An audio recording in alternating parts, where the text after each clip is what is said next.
Hey friends, welcome back to my garden. If you're new here, hi, my name is Jen. I do cooking, canning, and food preservation videos every Tuesday, and I do garden vlogs every Friday. If you're into that sort of content, I hope you'll consider subscribing and sticking around. For those of you that were here in the last vlog, you know it's been a while since I did a garden update. So today I'm starting off with harvesting my onions. Most of this onion patch has fallen over, and the ones that haven't fallen over, the tops, the necks of the onion have gotten soft enough that I think it's safe to harvest. Now you'll spot a difference between the last vlog where I showed my onion bed and this vlog. In the time that I was gone on vacation, the weeds took over this garden bed. I found that growing my onions here next year is probably not what I'm going to do. I think I'm going to grow my onions in my big garden next year, because this bed made it very difficult to keep the weeds out. There's about 2 years worth of straw down on this bed. It's heavily mulched, and even with that, these Western Kentucky weeds just took over. And you'll notice when I lay my onions down here in just a second that they're not very big. And I think that there were a couple factors that contributed to that. One, I don't think I fertilized heavy enough. This is the first year I've tried to grow bulbing onions like this, and I didn't know that they were such heavy feeders. So next year I'll definitely fertilize them more. And two, I really do believe that the weeds kind of robbed them of airflow and nutrition, and they just really didn't get very big. Now, are they perfectly edible? Absolutely. I have them laying out to dry right now, and I fully intend to use them in my kitchen. But next year, I'm hoping that I can get some much bigger onions out of my harvest. And for those of you that are new here and may not know, this is only my second year gardening. So everything I grow is new and it's a learning experience. So whatever I mess up this year, I know how to fix it next year. But some of these onions turned out okay. I'm not disappointed at all. It could have been so much worse. Nothing could have grown. And I can't remember if I showed you guys this in the last vlog, but in this bed last year I grew Dixie Queen watermelons, and I have a watermelon volunteer. So I'm just gonna pull up the big weeds in this bed and let this watermelon take over and do its thing. And next year my onions and my garlic will go up in the big garden instead of this bed. In the last week and a half since I showed you my garden, there has been quite an explosion of growth. We had a lot of rain while I was on vacation. I left my daughters to take care of my garden, and they did a really good job. I half expected to come back to dead plants, but as you can see, everything is so much bigger. Cucamelons are popping off. I'm harvesting a decent sized bowl of cucamelons every day, just about. And the cucumbers have finally started putting on fruit. Now, I'm not sure what the deal with this one is, why the top of it is yellow, but I have harvested two really good sized cucumbers off of this already, and they were sweet and delicious, and I am excited about bringing in baskets of cucumbers every day. There are a whole lot of really small cucumbers on here, so I know, don't blink, because if you blink and look away, they'll be too big to eat, but I keep an eye on it. I go up and I check on them pretty much every day. This time of year, I have to be in the garden every day. You can see that there's a lot of things that I need to clean up. All of the lettuce has now bolted and gone to seed. My sugar snap peas are dying, so those need to be cut out. It's too hot for them right now. I might try to grow them again this fall. Uh, you can see they're barely hanging on. They are still making pea pods, but it's just 2 or 3 a day. Um, my green bean bed did something very curious while I was gone. I was getting, pretty decent harvest off of my green beans, and then they just stopped making green beans. And the greenery on them got really big, and now they're making more flowers. So from what I understand from Heather over at Sage and Stone Homestead, that's pretty normal. You'll see my peppers here. They're peppering. This is a weird old poblano pepper. It has a funny shape to it. I'm not sure if that's going to actually get any bigger or not, but I'll keep an eye on it. But I think I got pepper-gated this year. I bought some jalapeno seeds, or what were supposed to be jalapeno seeds, and every jalapeno plant I started turned out to be some kind of banana pepper. I did harvest a bunch of peppers on this day. I have not been brave enough to try them yet to find out if they're hot banana peppers or sweet banana peppers. So stay tuned. I guess I'll have to fill you guys in on that later. But the peppers are definitely producing a lot. I guess I'll just have to buy my jalapenos this year from the Mennonite store or the produce auction, and I'll just be pickling a lot of banana peppers. That's fine. It's not the worst thing in the world, but it is a little disappointing. I'm not even going to try to lie to you about that. Um, but I have to try to look at it from, a higher vantage point that this is the first year I've started peppers from seeds. So I did get pepper plants. That is considered a success. Even if they aren't the peppers I wanted, they're still peppers. You can see my tomatillo plant over here is just doing its thing. I have a lot of tomatillos and I've noticed they've started to fall off. And from what I can tell, it looks like these are small ones. They're not fully ripe.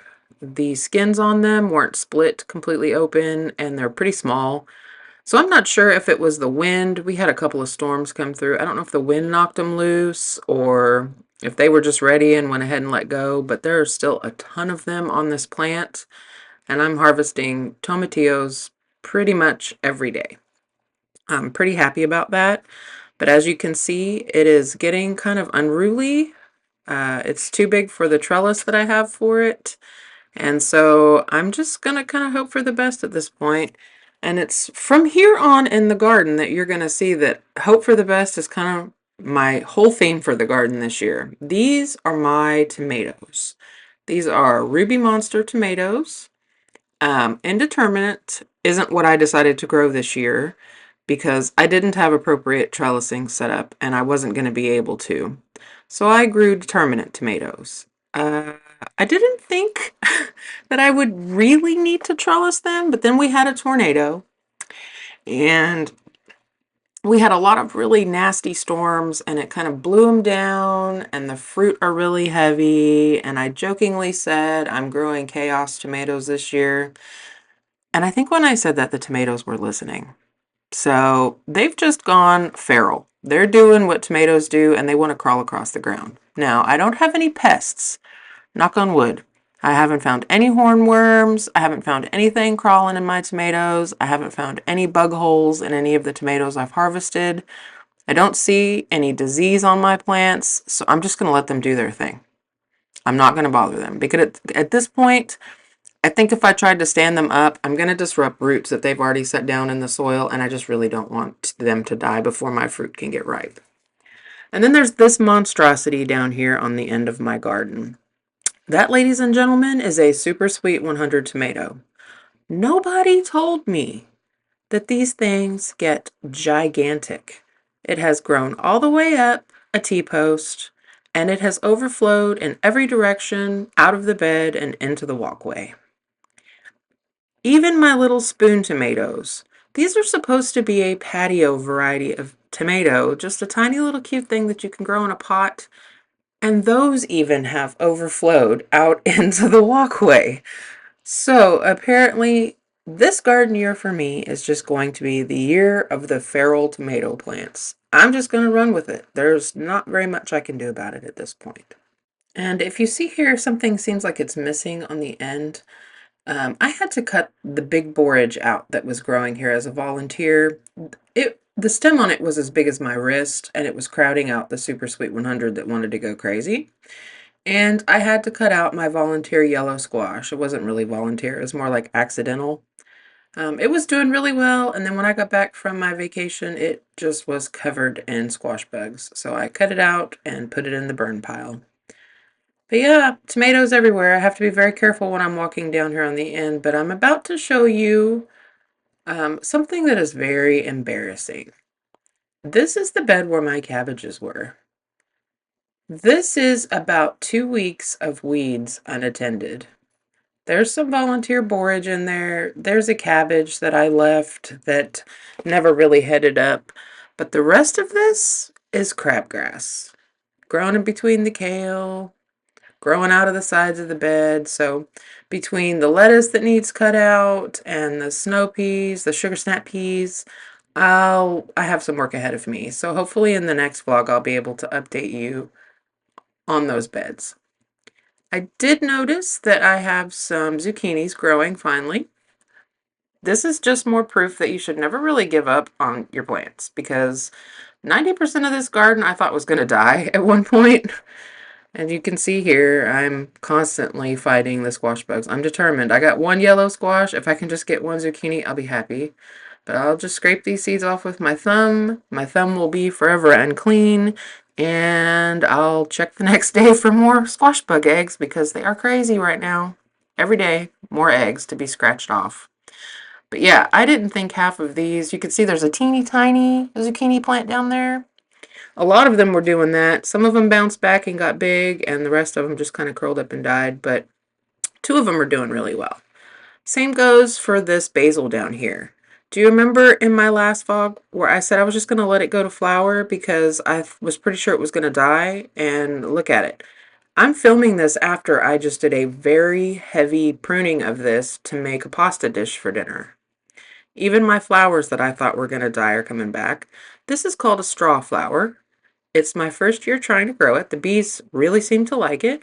And it's got this curious feature with the petals.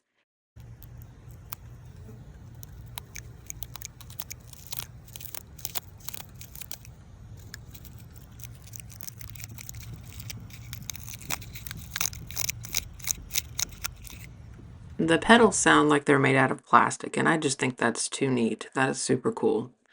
You can see here that the ochre decided to wake up. It wanted to live. It found the will to live, and it got bigger, and now it's putting on ochre again. So that's pleasing. I was worried about it. I was pretty much worried about everything in here. This pot you see here is new. That is about 5 Thai basil plants that my mother-in-law gifted me that I need to get into the ground. The dill is still doing okay. It's making a lot of flower heads, which is fine. I can use those for pickles. I don't even mind that. It looks so pretty in the jar when you use the flowering heads. But yeah, my garden is pretty much a mess right now. It is the heat of July, so that's to be expected. July is weed season in western Kentucky, so I'm just going to have to work on that as I can. I'd like to get some black beans planted, and hopefully I'll have that done in the next vlog. But that's really all I have for you this week, friends. I just wanted to give you an update. Until next time, happy gardening.